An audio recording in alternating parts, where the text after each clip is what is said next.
Okay, welcome everyone to this ML talk on curiosity, curious minds.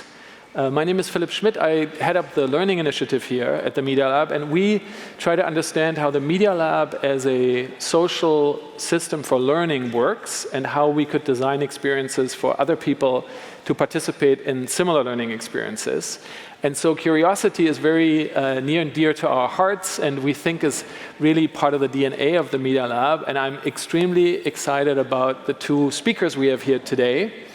Danielle Bassett is an associate professor at the University of Pennsylvania.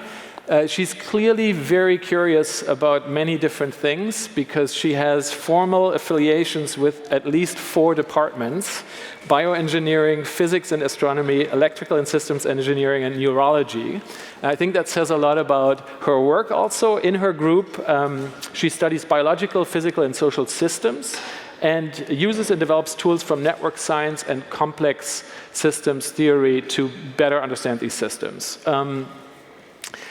Perry Zurn, fellow at the Center for Curiosity at the University of Pennsylvania, and an assistant professor of philosophy at the American University, and looks at curiosity really through a completely different lens. Political theory, political science, philosophy, and curiosity as a philosophical method and political practice. So I'm very excited that we get to hear from both of you about the different perspectives on curiosity and engage with all of you and our live stream as well. I know there are people watching on the Media Lab website as well as on Facebook Live, so welcome to you. And anyone who's following us in the on the interwebs, please use the ML Talks hashtag on Twitter, and we'll keep an eye on your comments and questions throughout, and we'll try to weave them into the conversation. The flow is, I'll say a couple of words about what we're trying to do here in this talk. Then Danielle and Perry are going to give short presentations. We'll have a chance to kind of chat a little bit about the things in your presentations, and then we'll open it up to everyone, both here and online. And we're hoping for kind of a lively discussion. So I'm going to keep this quite short, but in the context of my work here with the Learning Initiative, we think of curiosity in a way as kind of the oxygen or the rocket fuel that drives learning inside the Media Lab. We think of the Media Lab as actually when I read about the fellowship at the Center for Curiosity, I was like, Center for Curiosity, that's the Media Lab, like there's another one somewhere? And so I think we think of ourselves as a very curious place, full of curious people, curious in both meanings of the term maybe sometimes. But as curiosity as kind of the rocket fuel that drives learning here. But there's obviously also another side to curiosity, right? Like both historically, which we'll get to later, but curiosity hasn't always been this positive thing that we think about it as. And you know, in the context of a lot of the technical systems that are being developed today, are the underlying mechanisms that make curiosity this great source of learning the same mechanisms that make it impossible for us to stop scrolling through Instagram videos when we know we should be getting out of bed in the morning? Like, are those two things related? What's the relationship between them? I hope that in the conversation we can touch on 3 large buckets related to curiosity. The first one is just getting a sense of what is curiosity? What do we mean when we talk about curiosity? And the goal is not to have one definition of this is exactly what curiosity is, but more to highlight different lenses, different ways to think about curiosity and talk about curiosity and study curiosity. The second one is the political and social dimension of curiosity, which I think often people underestimate, but in the context of the Media Lab, disobedience is something that we care about. I think that's a particularly interesting aspect of the conversation. And then finally, of course, we want to come to some thoughts on how would you design learning experiences and learning environments, both physical and social, that would foster and support curiosity and learning and the connection of those two. So I think that's all I'll say to set the stage. Danny's going to start with a talk, then Perry, and we'll go kind of from one to the other. So if you have thoughts or reactions, either tweet them or write them down, and we'll open it up to questions afterwards. But yeah, thank you for coming. I'm really excited about the conversation. Thanks. We're excited too. Yeah. Shall I stand or if you, whatever you, would you like to stand? I'm good. Sure, yeah. Is that okay? Yeah. Okay. I tend to move a lot when I speak, so it may look funnier when I'm sitting than when I'm standing. So today, the title of the talk that I wanted to offer to you is Curiosity and the Science Behind Knowledge Network Building. But before I get into the specifics of how I think about curiosity as knowledge network building, I wanted to share a little bit about myself. And what I specifically wanted to share is that I like to talk to neurons. All of us have this little, secret thing that we don't tell anybody. My secret thing is that I really like to talk to neurons, and I talk to many different neurons from many different walks of life, and they each tell me their stories. Some of these stories are really unusual, some of them are sort of mundane, and anywhere in between. But I received one message recently from a neuron that I found particularly mysterious, and I wanted to share that message with you because it motivates a lot of the work that I do in my lab. So here's the rather mysterious letter that I received recently from my friend, a neuron. Mankind and monkeys, ostriches and partridges, antlered stags, ganders, spiders, unfathomable fishes that dwell in the deep, and all creatures too small to be seen, every living thing and life itself, all has come to an end of its melancholy round and is now extinct. Thousands of centuries have passed since the earth bore any living creature, and this poor moon lights its lantern all for nothing. No more do the cranes wake and cry in the meadows. No more are the maybugs heard in the lime groves. There's nothing but the cold, cold emptiness. Emptiness and more emptiness. Terrible. It is terrible. It is terrible. The bodies of all creatures that ever lived are as dust. Their indestructible matter has become stones, water, clouds, and their souls are become one soul, and that soul is me. I am the souls of Alexander the Great, of Caesar, of Shakespeare, of Napoleon, and of the lowest of the leeches. In me, godlike reason is fused with animal instinct. Every memory is my memory, and every life is lived again in me. I am all alone. Once in 100 years, I open my lips to speak, and my voice echoes dismally in the void, and there is no one to hear me. Why is this a rather mysterious letter to receive from a neuron? I think there are actually many reasons why this letter is rather mysterious to come from a neuron, but the one that really strikes me most is that last sentence. Once in 100 years, I open my lips to speak, and my voice echoes dismally in the void, and there is no one to hear me. This is mysterious because when neurons speak, there are many other people to hear that neuron, right? The fact about neurons is that they share their information immediately with many other neurons, and in fact, that constellation of cell bodies and interactions between them allows for communication and computation and inference and perception and behavior, and what makes us humans. What my lab is particularly focused on and what I find amazing and interesting to study is how does the pattern of connectivity between neurons allow that ensemble to perform the functions that it does for us? And obviously that's a question that we can ask at the cellular scale, which is illustrated here, but it is also a question that we can ask of the entire human brain. So here is an image of diffusion imaging data, which is a type of data that can be acquired on an MRI machine, so a magnetic resonance imaging machine. And this type of imaging can watch the diffusion of water molecules inside of the brain. Interestingly, water molecules diffuse by Brownian motion in your head, and those molecules bounce up against certain constraints. And one of the common constraints are large bundles of axons that link one set of cell bodies to another set of cell bodies, or one region of the brain to another region of the brain. So each of those little threads that you see in that video, or that sort of that picture, are large bundles of neuronal axons that can connect up different parts of the brain and form a pattern of interconnectivity that allows for large-scale computations in a human. Importantly, that pattern of connectivity differs in each person, and individual differences in that pattern relate to what each of us finds easy to do, what each of us finds more difficult to do, and possibly what makes us, what it is that we each find curious. So the way that we have been trying to understand that pattern of connectivity and what it means for how humans think is using tools from an emerging field called network neuroscience. So network neuroscience asks the question of how does that pattern of physical connections or functional interactions between different neural units in the brain support computation, cognition, and eventually behavior.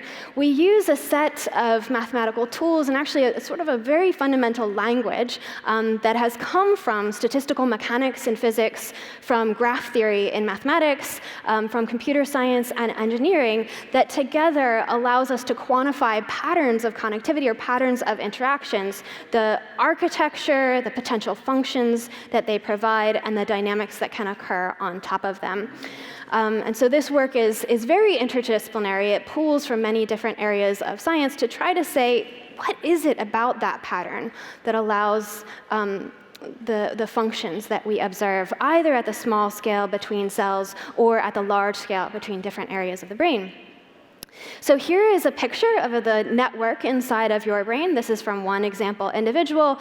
And what you can see here is that we've plotted it so that the color of each of the individual nodes or circles in the graph corresponds to the color on the brain.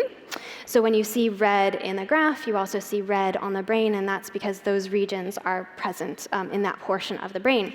So what you can see on your left is that the pattern of interconnections between different parts of your brain has interesting clustering structure, meaning that there are groups of brain regions that tend to be strongly and densely interconnected with one another, and that group may not be strongly connected to another group. So this clustering structure is very evident. What's interesting about that clustering structure is not only that it exists, but each of those clusters seems to be formed of regions in your brain that help you perform similar functions. So for example, regions of your brain that are important for moving your body all tend to have strong and dense interconnectivity with one another. Regions of your brain that are important for vision are also strongly and densely interconnected with one another in their own cluster. Regions of your brain that are important for executive function and cognitive control, working memory, strategizing, and decision-making tend to be all densely connected with one another as well. So this picture that you see on your left illustrates not just that the network architecture has interesting mathematical characteristics, but that those mathematical characteristics mean something for how your brain actually functions. Having this local interconnectivity allows for those regions to collaborate and support the cognitive functions that you have. And that observation that there's clustering structure in these networks and that each of those clusters maps onto specific cognitive functions has led to a really interesting industry of fascinating questions. I've just written down a few here, and I'm actually going to read them so that you can see how this connects to many different areas, both in science and in the humanities. So in psychology, we are asking how do network modules change in different brain states as you're performing very different functions. In neuroscience, we want to understand what role neurophysiological processes at the sort of neurotransmitter level play in these modules. In medicine, we want to understand how these modules are altered in psychiatric disease or in neurological disorders and what that means for how we can intervene. In mathematics, we're asking what type of graphs brain networks are most like and why. Can we build generative models for them? In statistics, we're asking how we can parse significant structure from noise in these networks. In physics, we ask what role does the network structure play in material properties? That actually becomes particularly important in traumatic brain injury. That complex architecture of interconnectivity that you observed actually changes the transmission of forces through the brain after during a traumatic brain injury. And so that's really important to understand. In engineering, we're asking how we can control this network or design new networks. That's particularly important in epilepsy when we want to design stimulation interventions that can quiet seizure dynamics so that individuals can have a fuller and happier life. And then in art, what role does the network structure play in the creative process and why? So while I think all of these are interesting questions, and I could certainly talk for another 5 to 10 minutes just about these questions, I wanted to mention the fact that there's one important characteristic of your brain that is not illustrated by this idea of a modular network, and that is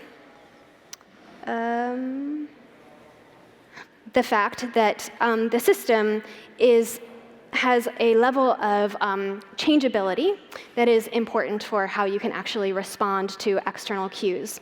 And to illustrate that, I wanted to show you these two pictures. So on the left-hand side, you see your brain. On the right-hand side, you see a social network of Caltech Facebook friends. So each circle indicates a person, and then a link between two people indicates a connection between them on Facebook. What's interesting about this architecture is that you can see certain regions or certain people. I want you to focus on the very center of the graph. There are certain people that have a color. Let's say that one in the center that is red. The color of the individual node tells you what house they belonged in Caltech. And you can see that red person is not actually friends with any of the red people, so the other friends in their house, but they're friends with many other people from many other houses. One could suggest that that person might want to move. Maybe they don't like anyone in their current house. Or you could also argue that that's a beautiful place for somebody to be, having strong connections with many very disparate and diverse individuals. And in fact, what we find in the brain is that we have regions of the brain that are very much like that red person in the center, that they flexibly move between communicating with very different modules in your brain. So the picture that we have of the brain is a lot more like this, where we've added the dimension of time. And now instead of having a static network that can be captured by a drawing or a photograph or a picture or a network, now we have something that's actually a time-evolving network that captures the changing, reconfiguring properties of these interconnections that allow for us to change our cognition and behavior. And that is what we've found is most important for learning. Learning is not something that's well characterized by a snapshot of a person's brain, no matter how beautiful and orchestrated the architecture seems to be. It's best captured by a dynamic video, a way of understanding the reconfiguration processes fundamentally. But once we start thinking about dynamics and dynamics of cognitive processes supporting learning, I think we're faced with a new challenge. And I think that challenge is very well illustrated by this quote from Alexander Pope. There's some peculiar in each leaf and grain, some unmarked fiber, or some varying vein. Shall only man be taken in the gross? Grant but as many sorts of mind as moss. And while I'd also love to give a talk on the many sorts of species of moss, I'll leave that aside for a second and say that this is an illustration of the many different kinds of humans that we should admit exist. We don't want to only understand man in the gross. We want to understand man in its diversity, and not just man. So what we have been doing over the last couple years is trying to understand how this flexibility in reconfiguring in our networks is related to how somebody learns and how that may differentiate successful learning from unsuccessful learning. And so this was a very early study where we found that flexibility of these networks inside somebody's brain are correlated with how much learning occurs. And individuals with more flexible brain networks are those that learn better than individuals who have less flexible brain networks. And that's driven by many different brain regions that are supportive of a broad array of cognitive processes, and that's illustrated on the right-hand side. But that's motivated some questions about what could potentially enhance flexibility. If flexibility may be important for learning generally and adaptive cognitive processes, could I do something to make my brain more flexible? I could try to drink more coffee. Many people suggest I should not do that. I drink plenty of coffee as it is, so that's probably not a very good idea for me. I should certainly eat more vegetables. I love carbohydrates, and I don't eat enough vegetables, so I should probably do that. Not sure if it would make me more flexible. I'm sure my mom would think it would, but I should probably read more original classical literature. Maybe I should spend more time hiking with my husband and my two sons, and that's what the picture is on the bottom right. But what we found, just kidding aside, scientifically, is that positive mood, so when you're in a positive mood, your brain is more flexible. When you've had rest the night before and had breakfast, your brain is also more flexible. And there are also, for those who cannot change either their mood or how much they rest or eat for medical reasons, there are pharmacological interventions as well that can enhance flexibility in someone's brain. So there are ways to become more flexible. But if that is in general important for learning, then the question is, I've thrown around in this word learning a couple times now, and I've never actually defined for you what I mean by that. And I think most of our studies of learning classically have been could become even richer by considering what it is that humans learn and what are the sort of complexities in what humans learn.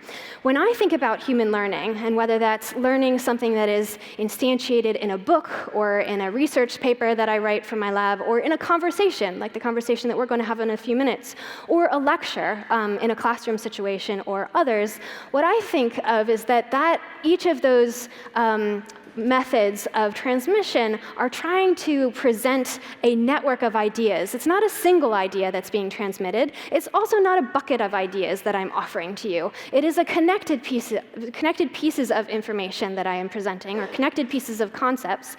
And so in earnest, I think what I'm trying to do is transmit a network to an individual, whether that's in the book, paper, conversation, or lecture form. So let's take this network on the left-hand side as an example. I have 15 ideas I would like to share with you, and those 15 ideas are interconnected with one another in a particular way. If I want to share with you that network, the question is, how do I do that? And I think it's maybe a more complicated question than it seems at first. And the reason is that there may be that high-dimensional object. I've mapped it in 2 dimensions right here. But there may be a high-dimensional network object I want to transmit. And my challenge is I need to map that into the 1 dimension of time, because I can only say one word in front of the next, right?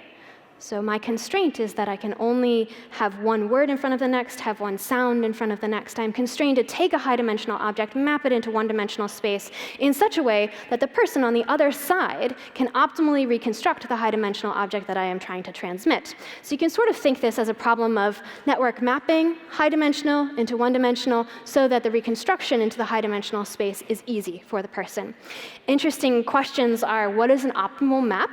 You can all probably think back to your least favorite lecture in college, where it seemed that it was a set of disconnected ideas, not actually an organized network that was being transmitted, or that the manner of transmission was so disorganized that it was impossible to see what the whole picture was at the end. So I think interesting questions are, what is the optimal mapping? What is the optimal reconstruction? Do each of us prefer to have information shared with us in different ways? Do we each learn different network architectures differently? So here I'm showing you a modular graph that has clustering structure. What if I was trying to transmit to you a lattice graph, or a random graph, or some other network that has very different architecture? Do you each prefer a different type and see that and reconstruct it more easily? And if so, could we use that understanding to better help individuals with learning deficits, for example? But that motivates this last quote that I wanted to share with you, which is from Dewey's Democracy and Education. In other words, knowledge is a perception of those connections of an object which determine its applicability in a given situation. Thus, we get at a new event indirectly instead of immediately, by invention, ingenuity, resourcefulness. And ideally, perfect knowledge would represent such a network of interconnections that any past experience would offer a point of advantage from which to get at the problem presented in a new experience. Curiosity is not an accidental, isolated possession. It is a necessary consequence of the fact that an experience is a moving, changing thing involving all kinds of connections with other things. Curiosity is but the tendency to make these conditions perceptible. So that fact that we are sharing with one another knowledge networks is something that is, I think, important for helping us to understand how to transmit information, but it's also important for us to understand how each of us seeks out information. We are seeking information not as independent units often, but as a network. We stand in, or we sit in one particular place, and then we search out new information along a path of connected ideas. Sometimes we jump, sometimes we even leap across to other stones inside of the stream, but we're doing so often to make the connections from something far away to something that we already know. And I think this is a nice illustration of one type of curiosity that allows us to build these networks over time. To study that from an empirical perspective, we are engaging in this study called the NOT study, Knowledge Networks Over Time, where we have individuals browse Wikipedia for many, many days in a row, and then they share all of that information with us. There's an app installed on their computer, and we can see very different transversals of the knowledge space of Wikipedia. So importantly, you can map out the distance between any 2 pages in Wikipedia Wikipedia based on their semantic content or based on the link architecture between two Wikipedia pages. Were they a direct link, a single click? Were they multiple clicks away, et cetera? So we can map out the distances that exist inside of the Wikipedia network, and then we can ask, how do people traverse those distances? And here are just 3 different examples of individuals and their personal traversals. So on the left-hand side, you can see that this is an individual who is connecting up very relatively nearby pieces of information and content and seems to stay roughly all connected. Everything connects to something that they already know. In the middle, you see the existence of several independent networks. So they're curious, or they're following information in this space, and then they also follow some information in this space, even though there's no direct connection between them. And on the far right for you, there's somebody who is dropping at very, very distinct web pages each time. So an interesting question is, which of these people is the most curious? Is it the person who is connecting up information into a single graph? Is it a person who is finding disconnected pieces of information? And that leads us to the question of, what does your curiosity look like? And I'd like to liken this to Ernest Haeckel's radiolaria. So here are his microscopic sea organisms. When I see these figures, I think about the curiosity of many different people in my life. Some of them have very stringy curiosity, a little bit like what you're seeing there. Where they like to follow an idea for a really long time before branching off into something new.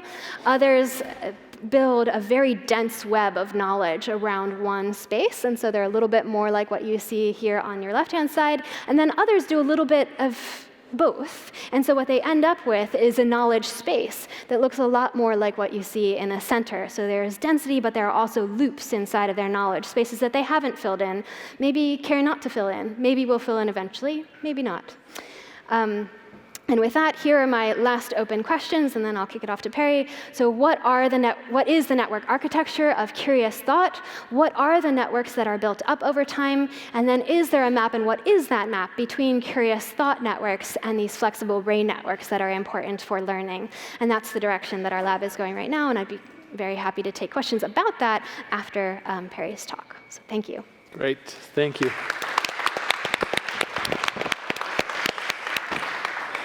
Over to you. All right, so a quick thanks to Philipp and to Catherine for organizing this event, and to Danny for that intriguing presentation. This is going to be a bit of a, let's stretch out now from considering curiosity as it functions within the brain and start thinking of it at a social and political level.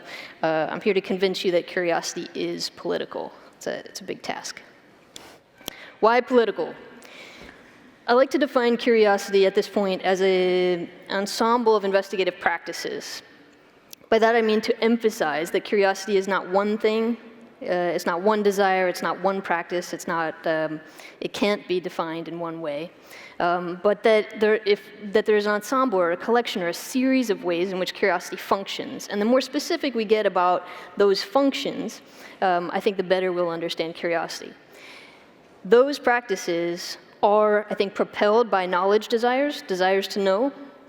But those desires that we have are deeply embedded and kind of directed and trained by the social structures in which we find ourselves and the political hierarchies in which we're placed. So for this reason, curiosity is political.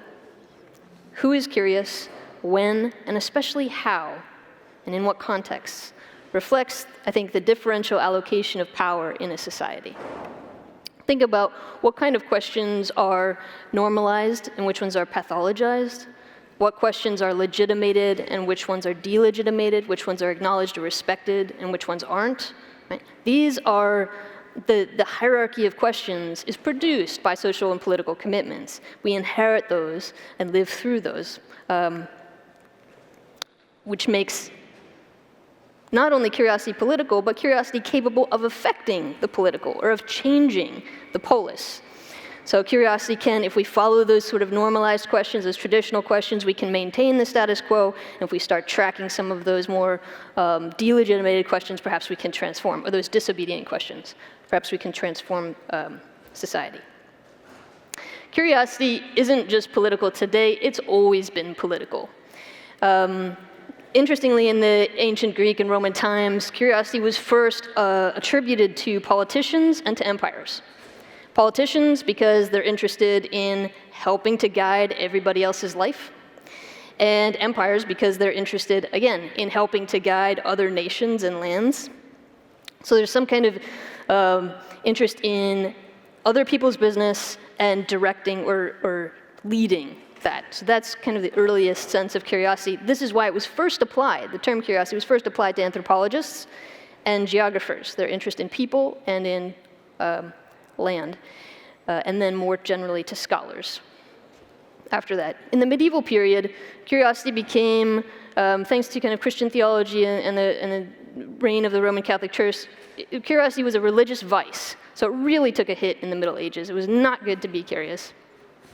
And just toward the end of it, as we're getting out into the Renaissance, curiosity becomes aligned with secular inquiry and especially with secular travel. So if you were traveling through different spaces, not on pilgrimage, you were called a curiosus. Or if you were traveling in groups, you were the curiosi. So secular inquiry, secular travel. Of course, in the modern period, that's when curiosity really comes back and is endorsed full strength, and we've inherited that today. So as the source of early modern science in particular. But this is, during the rise of the early modern science, this is also when we're seeing a lot of colonization and imperialism and then globalization, such that the practice of curiosity is not just scientific, but is kind of directed at foreign spectacles or exoticized objects.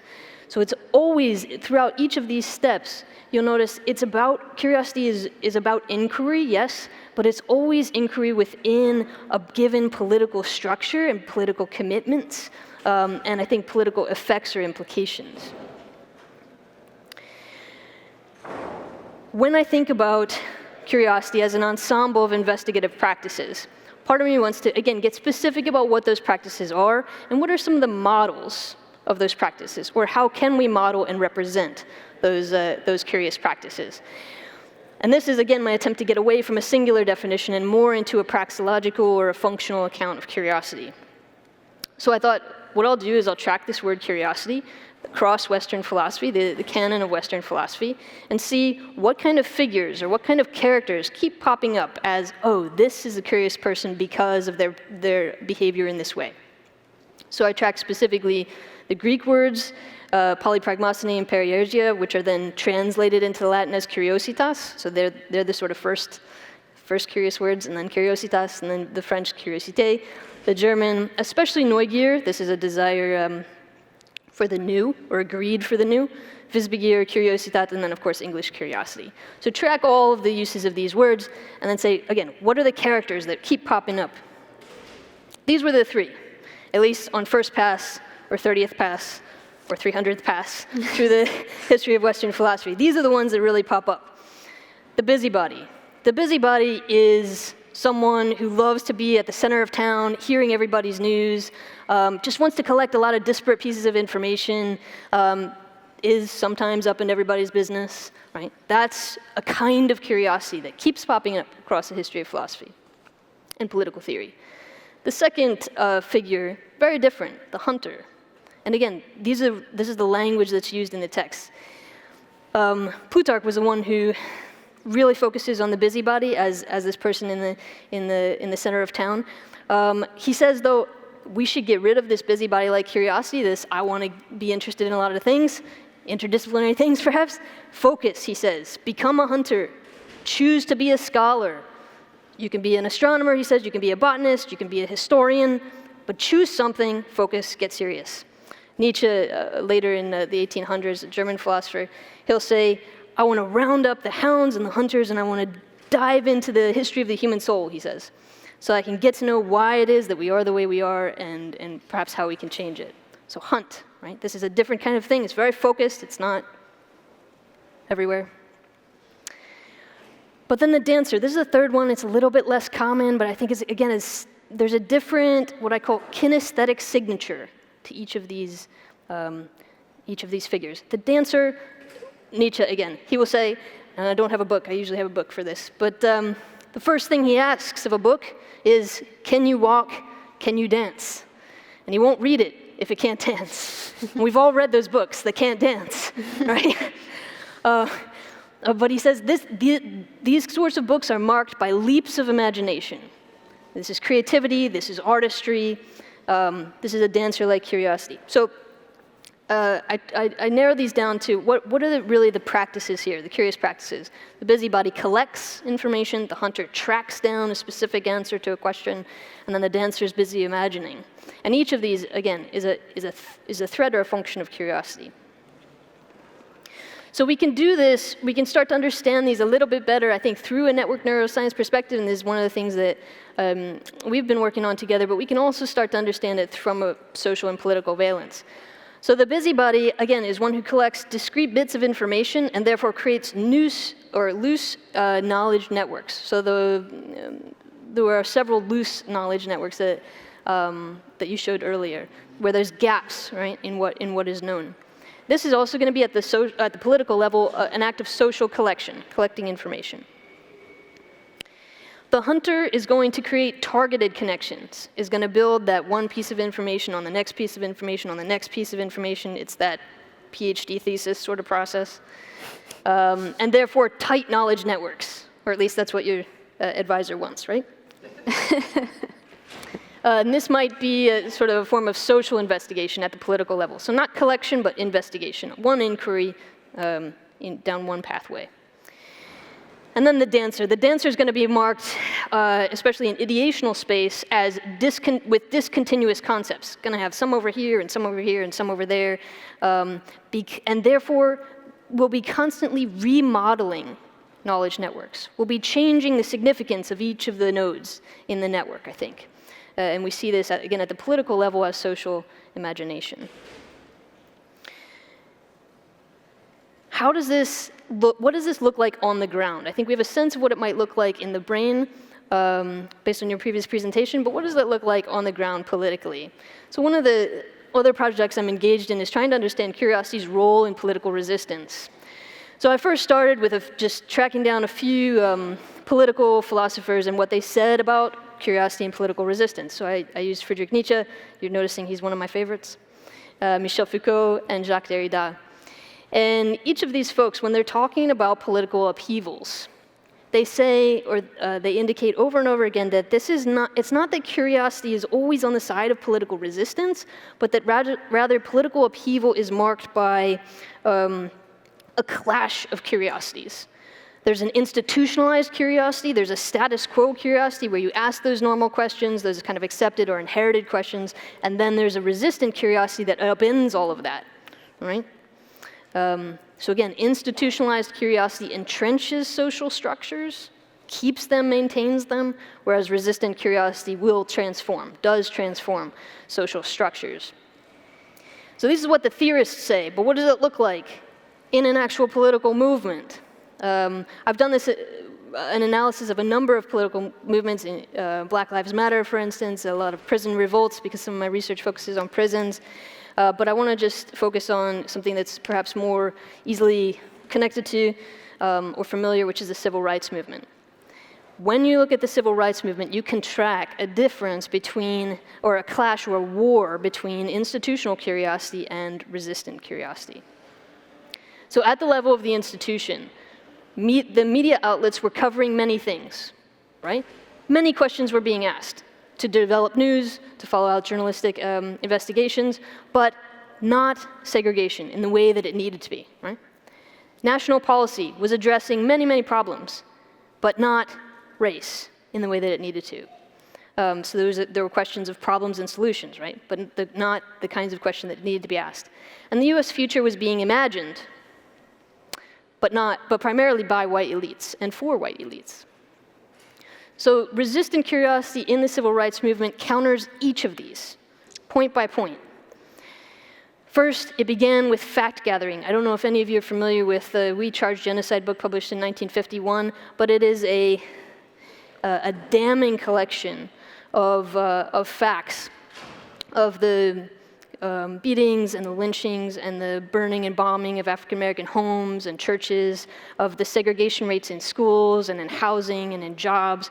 And it was just developing a massive proof that there was a problem, right? This is how it starts. And then, how do you mobilize that? How do you mobilize those facts?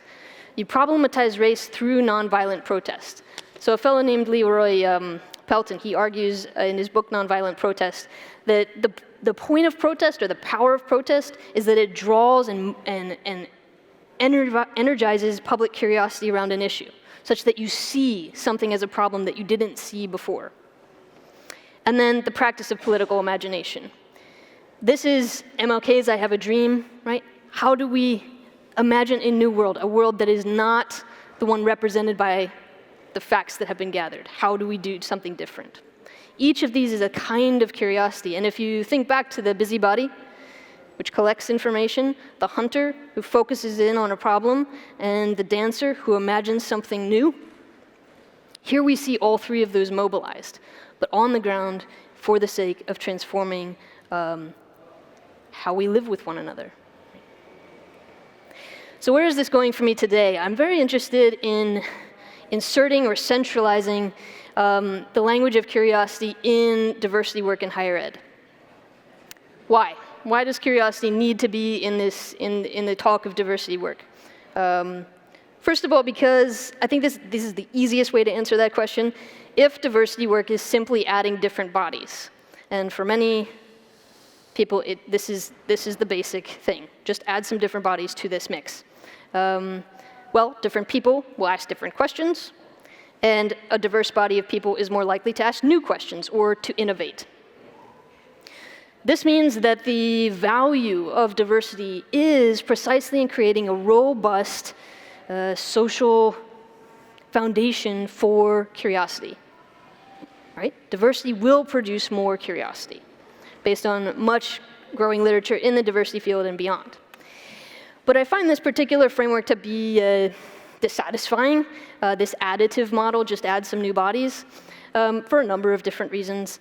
One of which is the diversity should be valued in itself and not because it will produce innovation later.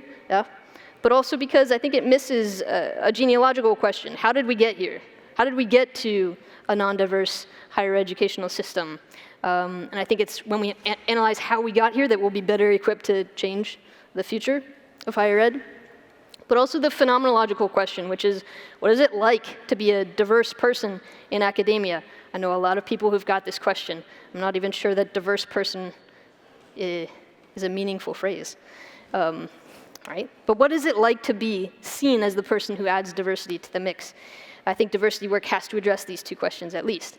So I like to follow Sarah Ahmed here, her book called On Being Included. She defines diversity work as attending to what gets passed over. And Shonda Prescott-Williams, or Weinstein, in her piece, Curiosity and the End of Discrimination, she says, this takes curiosity, attending to what gets passed over. And when we attend to what gets passed over, even when we're adding different bodies to the equation in higher ed, one of the things that we see is that marginalized faculty over and over again testify that our curiosity often goes unrecognized or dismissed. And you can track this out through faculty testimonials. You can track it through staff and student testimonials as well.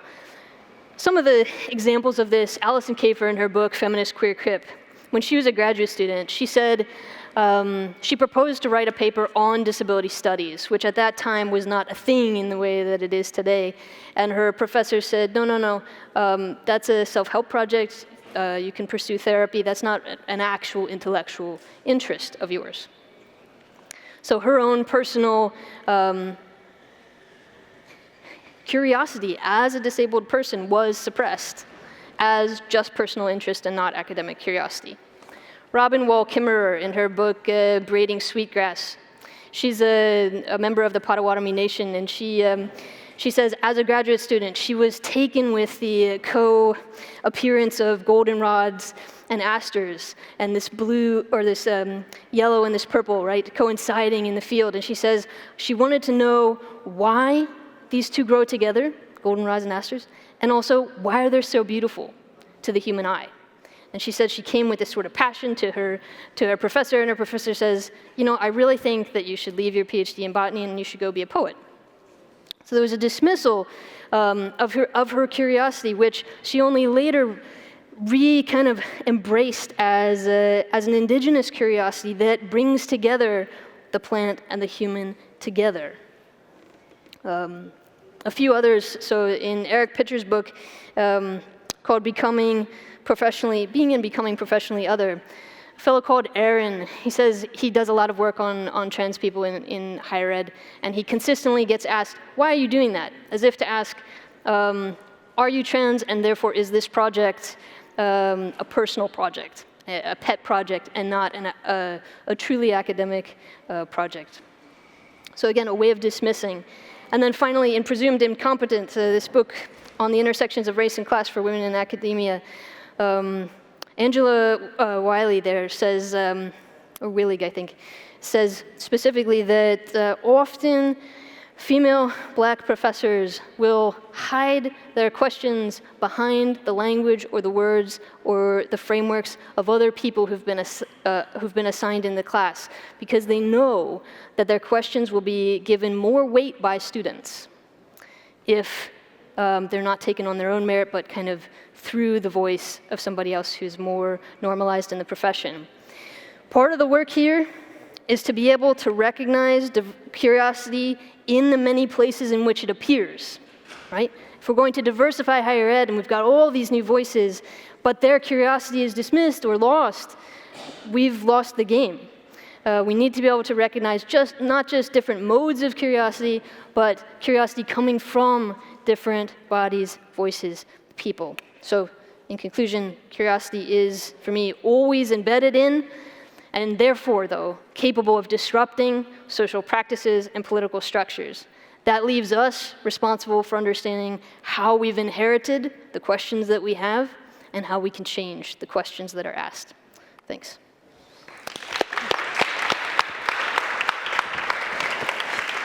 Do you want to come a little closer? Sure. We can, yeah.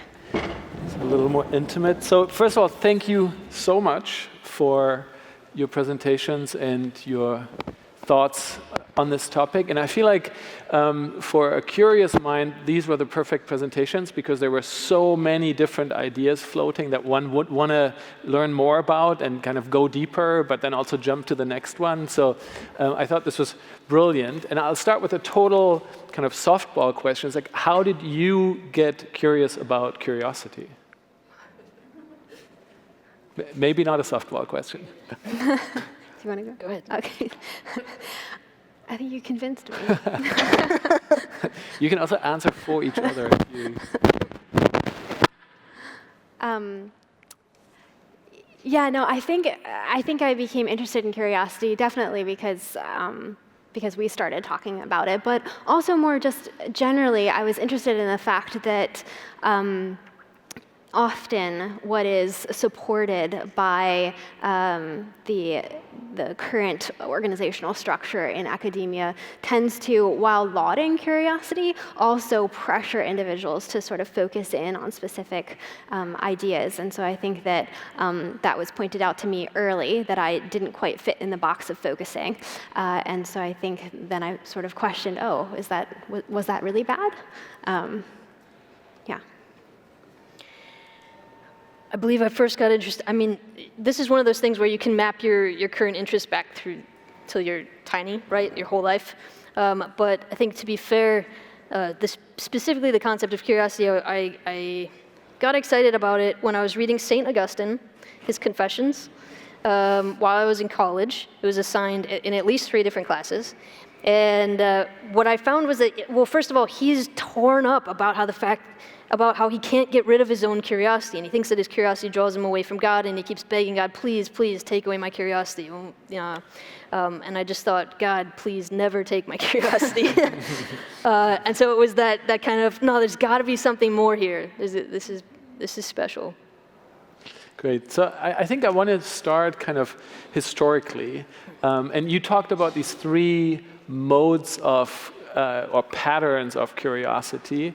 And I'd be curious, like, are those the only ones you found, or are those the most important ones? And I'll make one little remark. When you showed the translations, the German translation actually is a fairly negative word. So Gier is greed, right? So it's like has a very negative connotation, the greed, the desire, but this like negative desire. So I wonder historically, kind of, why did it have this negative connotation, and when did that change, and how did we end up where we are? Yeah, this is a great question. So the history of curiosity, or the story of how curiosity grew up, is a complex one, and there are many great pieces out there about it. So I can't cover all of it, but I might pause just around the shift in the mode of early modern science. Okay, so when curiosity is no longer considered a religious vice, so that's part of why it was dismissed for so long, but becomes something useful, becomes something productive for science, for the citizen, for industry. Precisely at that moment, there's a kind of curiosity that's still dismissed as kind of gossipy and transgressive and disruptive, and this is assigned to women specifically. So it's at the rise of early modern science, you get this split, which you didn't have before, between a kind of masculine curiosity that's useful, that's productive, that's scientific, and a feminized curiosity that's social, and that's transgressive, and that's less valuable. So that's just a little window into the history of curiosity, but there's much more there. That's interesting. And the models, like those three models, like what were some other things that you came across, or? Yeah, so these are the three that really jump out at me. But one of the things I started doing you'll notice that the busybody, the hunter, and the dancer, these are all human figures or characters, but I started noticing how many animals were associated with curiosity. So, I mean, we have some of this today, right? Curiosity killed the cat. We have Curious George. I'm not sure why cats and monkeys get preference here. But there's a fantastic, and I shared this with you, there's a fantastic book of virtues produced by César Ripa in 1603. And the Virtues and Vices. And there's a picture of a woman who's supposed to be curiosity. And apparently her hair is standing straight up. She's got big wings. And she's wearing this robe that is covered with two things. First of all, ears. Second of all, frogs. Why? Why frogs? So that was the 1600s in Italy. And then my other favorite would be the octopus. So I think the octopus is a little bit like the busybody, right? It has many arms, can collect a lot of different kinds of information. But it's also got these suction cups that draw out whatever is below, whatever is hidden underneath.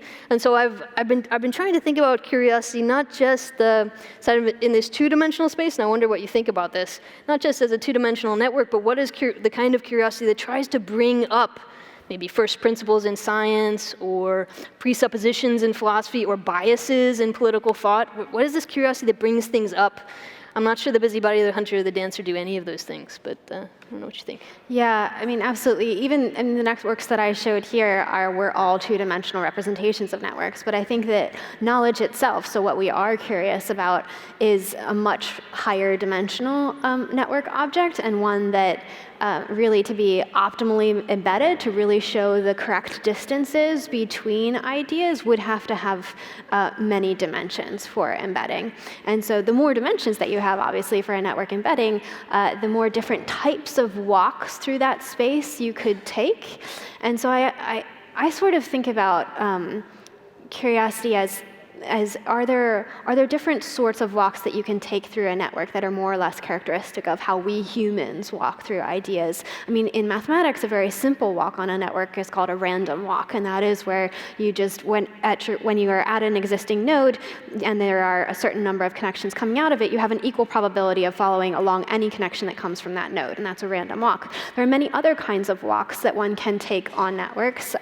Some of them can be biased in certain ways according to the network topology, or they can be biased by the type of node that you're sitting at. So I'm very interested in trying to understand whether we can build mathematical models of the different types of curiosity that are embedded into a much higher dimensional representation of the knowledge network itself. I wonder actually if we could continue on that thread from these maps of knowledge and networks of knowledge to the things you're starting to see inside the brain, like these patterns of connections or connectivity. What can we already see about curiosity in the brain? What are we about to be able to see? What are some of the things that you're seeing there? Yeah, absolutely. So much of the work that's been done in understanding the neural signatures of curiosity has focused on which regions become activated when you are curious. And there's also and then there are a few different studies that are also trying to probe which connections are being used as well. And those are often patterns of connections that are also used when you are searching for novelty. They're somewhat even related to sensation seeking of other sensations, not just epistemic sensations. And so that's sort of interesting. And then there's also circuitry that's involved in reward. So when you actually see the thing that you were looking for, there's a huge amount of reward circuitry, and that the activity of that reward circuitry sort of gauges how much, or is a good predictor of how much you will continue seeking. What will come next? Honestly, I think what needs to happen is to the building of more complex ways of measuring curiosity in terms of the task itself rather than the imaging component, because often some of the tasks, at least, are much more like the busybody. They are probing that type of curiosity. Do you want to see this new piece of trivia, or do you want to see that new piece of trivia? And that's quite different than searching for something that you care about for another reason, or searching in a sort of directed way in a path through ideas that are connected with one another. So I think there's a lot of work to be done to develop tasks that a human can engage in that probe the different sorts of curiosity, and that will help us to parse the neural signatures of it as well. And do you think there will be a point where kind of tracing curiosity in the brain lets us say something about the potential for learning, both at the individual level or kind of at a more general level? Is that where some of the research is headed? Yeah, I think that would be a wonderful use of it. I think what's interesting, though, is that then there needs to be a simultaneous conversation of maybe even the different stages of curiosity, because eventually, yes, you want to search for a while, but you also have to know when you found it, or you have to know when to stop, and so the engagement of the executive circuitry, so that's parts of your brain that are important for really difficult decisions, for controlling your own behavior, for stopping inhibiting behavior from continuing. Those are all extremely important in order to allow you to do something productive with the new information that you gathered. So I think eventually it's going to be a conversation between the search itself and the capacity to close the search, and both will be important in learning. I think there's a real preference to the way that I stage these three models: the busybody, the hunter, and the dancer. I think that this is preferred in higher ed today and in scholarship today. So the practice of having gen ed classes. So speaking of all this, the kind of stages or the steps, have all your gen ed classes, then focus in on a major. So your busybody, your hunter, then the senior project or something. Do something creative, something new at the end, or articles. You do a literature review. What has everybody else said? Now do your study, now do the discussion over future directions, right? And so part of me wants to think, when we first started talking about this, we thought, well, maybe some people are busybodies, and some people are dancers, and some people are hunters. They have different strengths. Or maybe we're all of these all the time, and then the question is, why is that particular trajectory privileged? And if we mix that up, would we serve learners better? You said that the functions in the brain that we most associate with curiosity are this kind of closing a gap or seeking there's something that's seemingly missing and we're trying to reach that. It could be information, or that there's kind of a reward for finding something. And it made me think there's a kind of a community here that thinks about mindfulness quite a bit. And we have a director's fellow who's done a lot of work on meditation. He's a Buddhist monk. And in Buddhism and in meditation, often you're trying to be fully present, right? So this idea of trying to close a gap is almost like the opposite of what you're trying to get to. But then that would mean that would that mean meditation is less curious? Or what are you? I'm not trying to set it up, but what are your thoughts on this? Is there a different kind of curiosity that maybe we find through meditation, or how are those two things connected?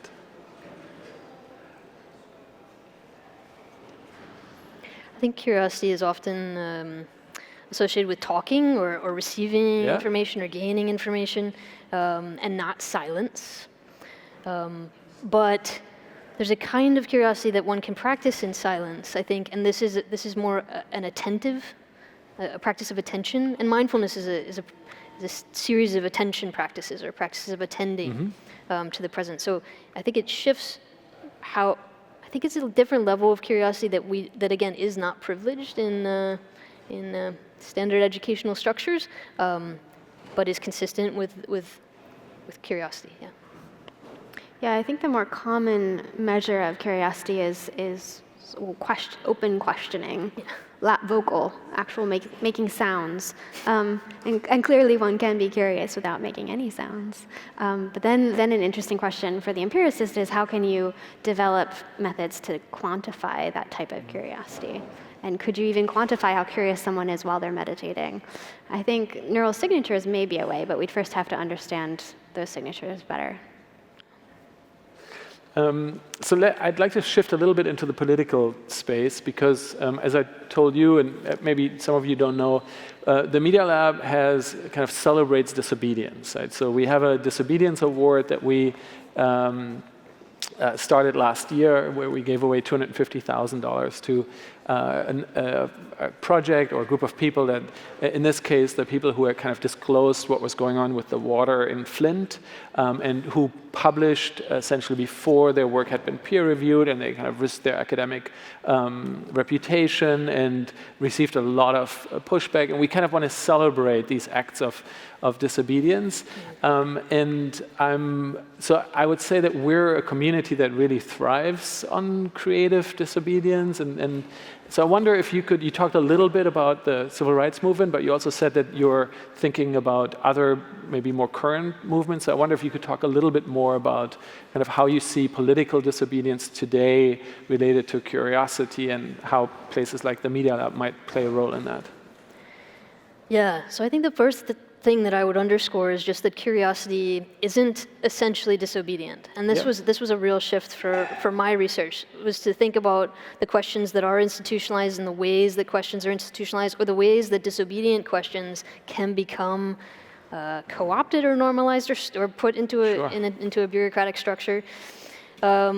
So I do think that this clash of curiosities between institutional and resistant, or between obedient and disobedient, this is more true of how curiosity works. I think that's the first thing that I would underscore. And do you want to give some of the examples that you're working on now? Like, I'd be curious to, like, what are some of the movements you're tapping into? And then also, how do you work with them? Are you observing and reflecting on their practices, or are there also kind of strategies that you could develop on how to be more resistant curious if you're trying to change things? Yeah, I think one of the things that I appreciate about the Disobedience Award is that you're particularly asking for not the most likely candidates or the most well-known or the best heard already. And this kind of connects up to are we recognizing curiosity from marginalized or underserved or disempowered communities? And so insofar as the Disobedience Prize is targeting some of those folks who could use more, to have their voice magnified, right? Not to be spoken for, but to have their voice magnified. I think this is part of the being a good ally and co-conspirator to disobedient curiosities. Some of the work that I've done is specifically on the history of prison resistance movements and how much this is a history of information war, but therefore also a war of curiosity. Which questions get asked? Are the questions for prison reform people coming from prison reform people, or are they coming from prisoners, for instance? Which questions are we listening to, and which are guiding our movement? Those are some of the questions. And I definitely want to come back to the diversity theme and in education and the different voices, the different types of curiosity. I'm going to take a little detour there, but actually stay with you. I was going to ask, so I want to switch into learning environments. How do we design environments and experiences where certain kinds of curiosity may be fostered or supported? And I was going to start with Danny, and I will come back to you, but at lunch, you made a comment that intrigued me so much that I do want to kind of keep going here. And so I want you to talk a little bit about your own learning experience and your learning path, and what happened when you encountered school. Yes, great. All right. So I was homeschooled for all 12 grades, and well before that, I suppose. And it was a sort of homeschooling that was very student-driven, that was very, what do you want to learn? How fast do you want to learn it? How long do you want to study it? Where do you want to get the information from? It wasn't just here's a curriculum, make your way through it. It was very interactive and very self-directed. And I found it that's when I just fell in love with learning. I obsessed about questions. I obsessed about what more I could figure out and what I could produce in response to it. And so my love of learning really only died for a minute when I finally enrolled in college and sat in on a lecture. That was it. And so I have this, and I often share this with my students, and I say, look, I'm trying to shift this experience so that you don't have, we have a discussion-based classroom. We try to have the questions coming and direct from the students directing what we do, because I think college classrooms can be deadening sometimes. Not yours. Of course. Not yours either. So let's go to your classroom. Okay. So you talk quite a bit about learning and transmission of knowledge and this kind of representation and following. And here at the Media Lab, often we talk about kind of a framework of creative learning, which has 4 components: projects, peers, passion, and play. The 4 Ps of creative learning. It's easier to remember that way. But in some ways, it's also, you could describe it as the things that can be learned.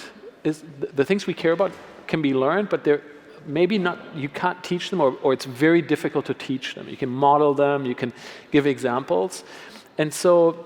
And I think curiosity plays a huge role in that process, right? Like if you're trying to develop these habits, these skills, these practices, maybe these values that we think of are as part of the Media Lab community, then curiosity is a really important driver of that, like helping people find their curiosity or discover things they're interested in, like support that, or maybe push back sometimes, But so I wonder if you could compare this a little bit, or talk a little bit about your own experience with the education system and education environments. I know you've had numerous stages, both as a student, as an academic. Yeah. You're connected to many different academic groups and places. So I wonder if you could reflect on this a little bit. Yeah, sure.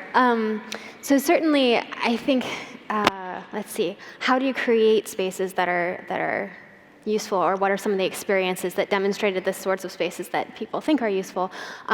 So when I was an undergraduate, after the sort of facing the lecture, I then got involved in a lot of different research projects, and I was involved in some in astrophysics, and some in Japanese literature, and some in physical chemistry. I majored in physics, and I minored in math. And when I got to the end of the undergraduate curriculum, I realized that there were so many things I still didn't know, and that every undergraduate class was just scratching the surface of these vast fields of knowledge, that if I left then, I would have no opportunity to see. And that was, just the idea of that was devastating. So I went to graduate school for that reason, not because I had any plans for what to do after that. But then in an interview for graduate school at a very prestigious place, I was sitting down to have an interview with another very prestigious professor, and they were looking at my CV, and they said, "So, are you ready to focus now?" And I sort of, knew honestly that I was not ready to focus. It has nothing to do. I didn't think that graduate school had anything to do with focusing. I thought it was so that I could continue asking questions, I could continue seeing new things. And that idea that focusing is important was something that also then came up again as a faculty member. So the goal of the first few years of the faculty position is to identify what the ideas are that you want to be known for. When somebody calls your name, what do they say is you, right? And you want for everybody to have the same answer. First of all, no diversity, and you want that to be very well defined. Everybody knows Danny Bassett does X, and honestly, I think that is, again, it's sort of this conflict between the executive function system, which is going to help you to focus and to know when to stop and to know when to channel, but it can be a real killer of innovation, I think. So I think that those pieces are all important to encourage in the students and to create spaces that are supportive of that. The other thing I think, just as we're talking about learning environments that are important for different students, I think that just like we were mentioning that there are sorts of curiosity that are open, they are vocal, they're interpersonal, they're social. There are other types of curiosity that are far from that, that are quiet, that are solitary, that are hiding in the library.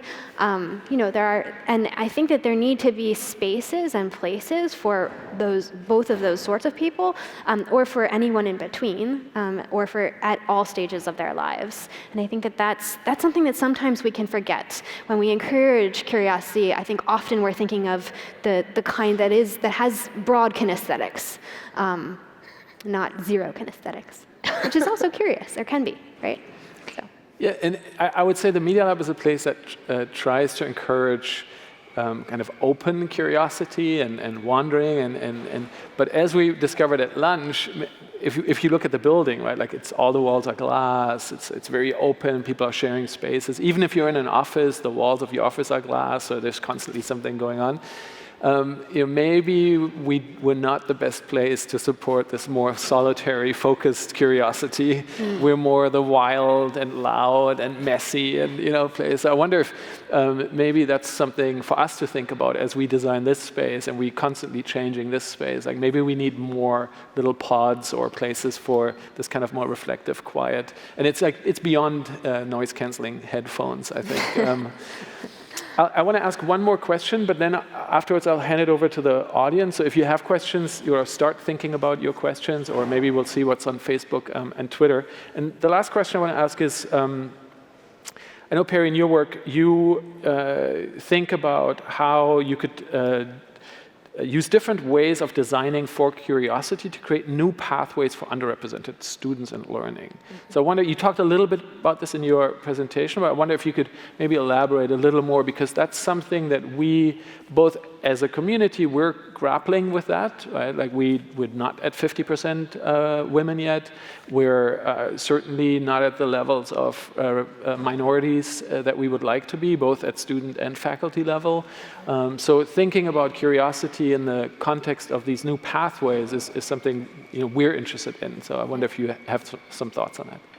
Yeah, so I worked for the McNair Scholars Program at DePaul University from around 2011 to 2015, and this is something that I really learned from that experience. The first thing I think, and this isn't based on technology, I think this is something else, the importance of models, of hooking underrepresented students up to people at that university or elsewhere who look like them or who have an experience growing up like them or come from a similar social identity or share a social identity. There's something about seeing somebody like you doing the thing you hope to do that makes it more possible, and I think it frees your curiosity. It launches it more. The other thing that I think that we have to do, so we have to diversify our faculty and more quickly, and we need to diversify our canons or what we're teaching. So over and over again, the students would come back and say, this thing that I'm interested in, or this person that I've been reading doesn't show up on the syllabus, or this whole field or this thing that's connected to my community doesn't show up anywhere in this department, right? No one's working on this. And there's something about what we're teaching. Such that students can see themselves in what we're teaching and can see the questions already, or pathways for their questions a bit. This is something that we need to work on. Yeah, I think we're certainly stronger on kind of technology, engineering, science. Although we do really care about design and arts, but maybe kind of at least the perception is more Media Lab is a place where you do kind of engineering and science and technology and innovation. I think especially in those contexts, people often brush aside the questions of diversity, and because they say, well, obviously there's like one way of it, like this has nothing to do with diversity or the canon or the discourse. It's like this is about how do you build the best piece of software or something. Yeah. So I feel like we fall victim to this maybe more easily than other places. Yeah, well, in science and technology, these are not apolitical absolutely spaces, or the questions we ask are, again, embedded, and they reflect things and values that we can change. Anyway, I feel very selfish in kind of monopolizing your time, and I could keep going, but if there are questions in the audience, so we have one there, and we have a microphone that comes around. Hi, just want to thank you. Those were beautiful presentations and discussions and topics that you brought up. And I'd like to add just a little bit of my own experience of the learning process. A model that I've used is sort of a corkscrew, so it is the three-dimensional. And you could of course break a corkscrew down into a million different pieces, but I break it down into about 4, and I call them fight, flight, freeze, and flow. And each one of these is a crucial part of the learning process. But as you say, the institutionalized approach tends to focus on only one of them as being accepted. And that's the competitive fight approach, which is obviously very important. The sort of competitive head-to-head oppositional information, ideas, butting heads and sort of seeing which ones work best.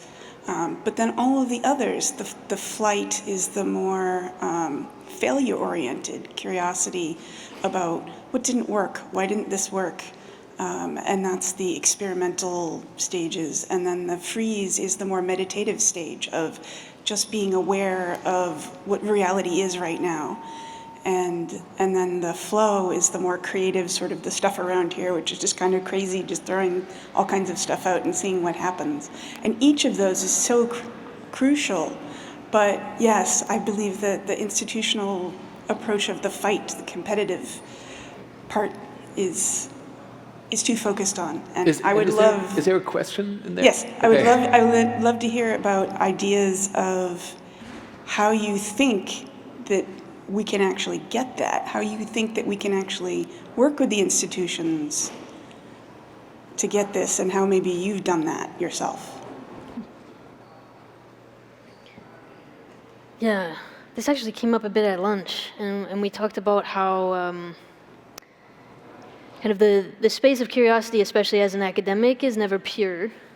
That is always compromised by our institutional affiliations, by the demands of tenure and publication, by where the money trail is, right? Depending on which field you're in.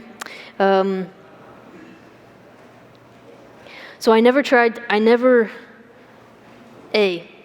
reach that pure space of curiosity, because I think it's just going to break our hearts if we try to achieve this level of purity.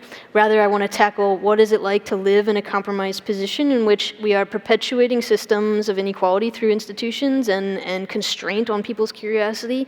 We are perpetuating those systems at the same time that we're trying to undercut them or undermine them. And I think grappling with that, something that Alexis Shotwell calls the ethics of impurity, that's where our energy needs to be directed.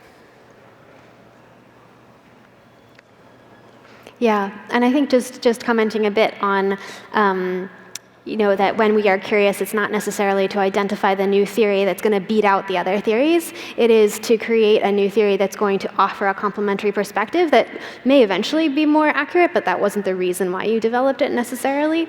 It's interesting, what you're saying reminds me a little bit about Poincaré wrote this book called The Value of Science.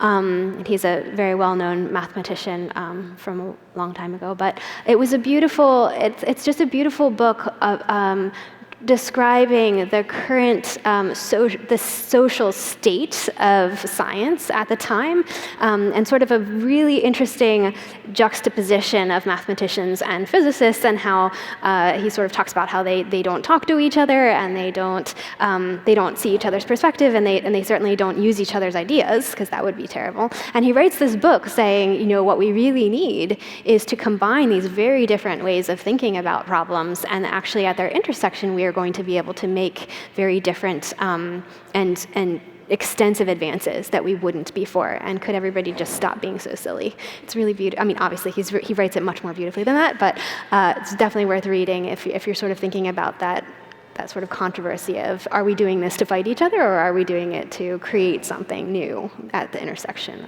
of different fields? And I don't know who said it at lunch, but I think there's someone used the term the freedom to stay curious, that's one of the hopes I think people have when they decide to pursue their life or career in academia, freedom to stay curious. And that kind of resonated with me a lot, with all the compromises and limitations and like pushing up against things, but ultimately I think for many people who work in this environment that there is something there about they want that freedom to remain curious, to ask questions, to seek out new answers and kind of see where that path may lead them. Yeah. Any other questions? There's another question, and then there's a question in the back, and I would really encourage you, please try to ask questions. So. Hi. Thank you for this really fascinating talk, or talks. And I'm going to ask something I became curious about during your respective talks, and it's either insightful or completely trivial and bizarre, but I'll let you guys be the judge of that.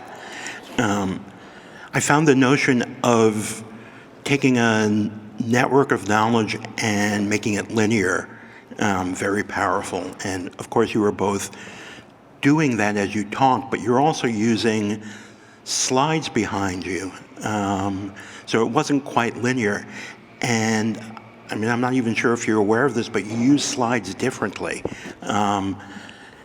Dr. Bassett, you put up complex slides that you effectively let the viewer navigate the knowledge network on themselves, while you, Dr. Zurn, did incremental reveals of bullet points, sort of walking people through the, the knowledge you were trying to transmit.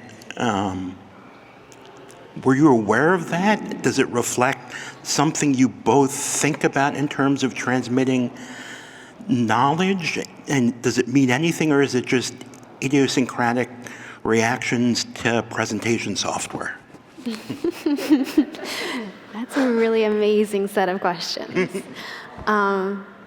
I mean, absolutely you're right that was not one-dimensional, and that's something we've thought about a lot. It turns out that empirically it's a little bit easier to build experiments where we do actually just do the straight mapping to 1D, because I think speaking plus slides it's not really quite 2D either. It's definitely not 3D. It's something in between, and so it's very difficult to quantify. It depends on the slide itself, and depends on whether you walk through it the way Perry did, or whether you leave it up there to give the sort of visual perspective first. So my statement was slightly more, well, partly pragmatic, but secondly, I think for historically, the lecture did not include slides, and certainly a book historically did not include two-dimensional representations. I'm very interested in what sorts of knowledge do require or are better served by two-dimensional representation. So mathematics textbooks, for example, or physics textbooks, or much of science. We want to actually draw out the idea and put it inside the book. The same is true for scientific papers. We write with visual aids in our scientific papers, and so we're pushing the boundary of 1D. We're more into 1+2, 1/2. Whereas in philosophy, very rarely do you have no pictures for right? anyone. So is that because it's not optimal to transmit that information, or is it because a historical artifact?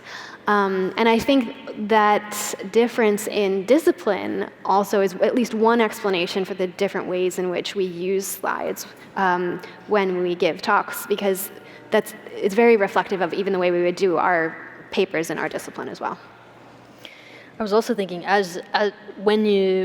precisely when you were on that slide, when you talked about going down to one-dimensional space and having one word after another, I thought it's not really fair to, at least to you, because I think of music. I think that on the one hand, the words that you're saying are the melody, or well, there is one note after the other, but I think that you've got some harmony going, and you've got some, some just like tones that you leave out there that one hears throughout the presentation.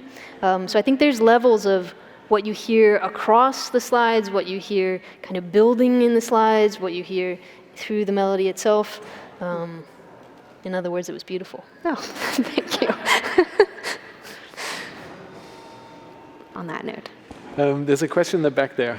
Well, hi. Hello there. Hello, everyone. I am definitely, it's mind-blowing to come here and see the talk going on curiosity, because I'm just on a business visa for a couple of weeks in Boston, and I just listened to your talk for the last 30 minutes, and definitely it's a curiosity which has made me travel 20,000 kilometers from India to Boston. So my question is, like, when you talk about curiosity, and I'm a UX designer, so generally we try to quench that curiosity when we try to design an interface or an object or any kind of product for the end user. But when it comes to curiosity and the happiness factor involved with the quenching of curiosity or satisfaction level, do your research also goes into that factor, where how we can build better products and design better things, considering the curiosity of human mind and making things achieve the end goals for the end user?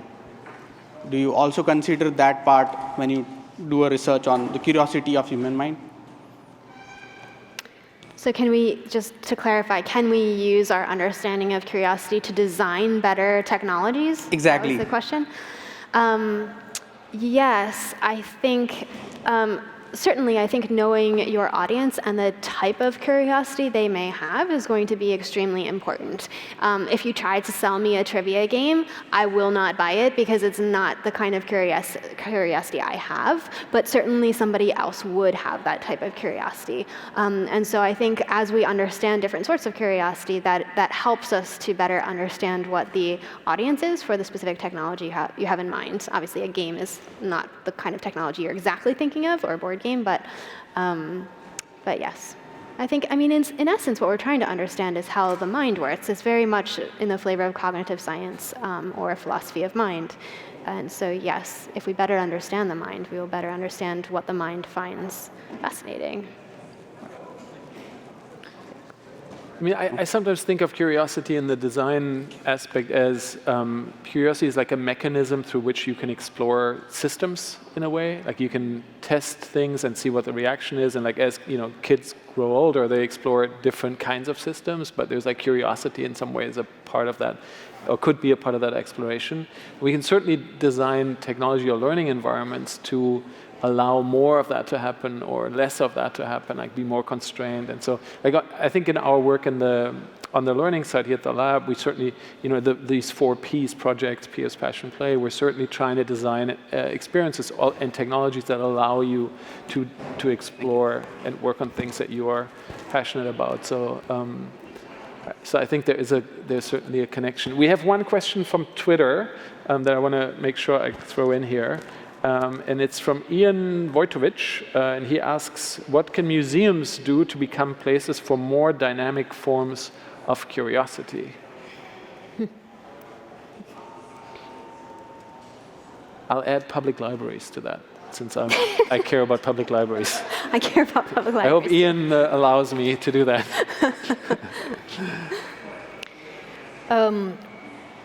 What immediately jumps to mind is connected to this, but perhaps not straight on the mark. Matt Fraser is a performer, British performer and artist and lecturer on disability and museums.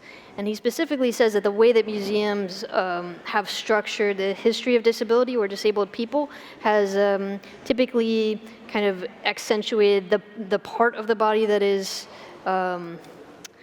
that is considered disabled or has left the names off of the person or the personal history even, the kind of social and personal history of a person, and just reduced them to their disability or their dysfunction in some way. And he says one of the things that one must do, so he says there's this practice of finding disability curious in museums that actually shuts down a robust, rich social curiosity about who is this person, and what is the social background of this person. So he says this is one of the things that has to change about the representation of disability in museums. So again, Matt Fraser, worth looking up. Great, thank you.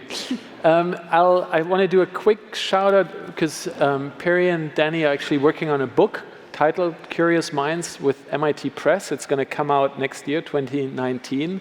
And I'm sure that Friedrich Nietzsche would say that this is a book that dances.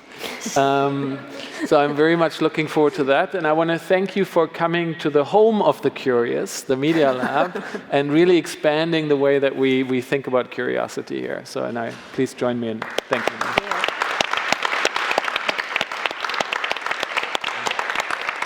And thanks to all of you and everyone online. This was really fun. Thank you. Really fun. Thank you for having us. Yes.